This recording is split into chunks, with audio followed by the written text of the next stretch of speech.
The Reserve Bank's Deputy Governor has fired a broadside at the banking industry, saying it needs to rebuild the trust that's been lost through the global financial crisis. However, neither regulators nor the industry itself have the answers on how that can be done. Neil Woolrich reports. Around the world, major banks are under fire.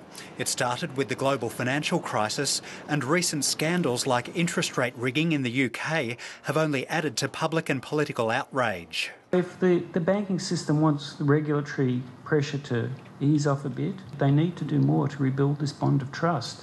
While the banking industry itself recognises the need to restore trust, no one yet knows how to achieve it. However, the Reserve Bank and the Bankers Association are warning that a heavy-handed approach to regulation is not a cure for all of the industry's ills. The preservation of financial stability cannot be achieved by rules alone. It requires active and competent supervision. I'm concerned about the loss of faith in markets, but I'm actually more concerned about the risk of us replacing that loss of faith in markets with a blind faith in regulation. And I am seeing some evidence of that. Australia's prudential regulator and other international bodies are now looking at how to handle banks that become too big to fail. At the same time, APRA is also grappling with the next round of global banking rules called Basel III. Our banking institutions can comply early, and they should. Surely this is the time to be accentuating the positive. Our larger banks, for example, have already cleared the 2013 hurdle and should be readily able to clear the 2016 hurdle through prudent earnings retention policies.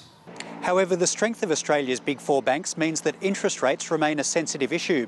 That's despite repeated assurances from both the RBA and the banks that funding costs are rising, breaking the nexus between the official cash rate and the interest rates that banks charge. While it's difficult to be too precise, the cash rate today is in the order of 1.5 percentage points lower than it would have been in the absence of these developments. You ain't paying any more for your mortgage than you would be if the banks had always followed the RBA, but you do have safe and stable banks. And I look forward to all the major newspapers tomorrow having that as their front page headline.